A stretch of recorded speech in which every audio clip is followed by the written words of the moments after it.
Hi there, I'm going to show you how to replace a battery in this DAIHATSU key fob. First and foremost, you need a 1632 replacement battery and also a small Phillips head about this size, and I'm going to be using a flat tip. That isn't necessary, but I think it's helpful. There's a link below in the description to everything I'm using.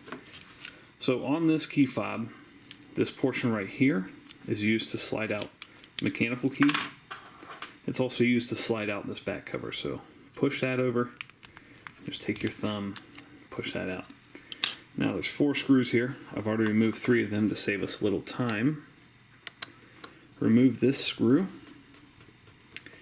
and this is where I'm going to use the flat tip screwdriver.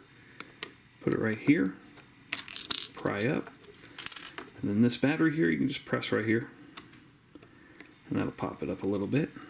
Take out your old battery. New battery goes in positive side facing outward.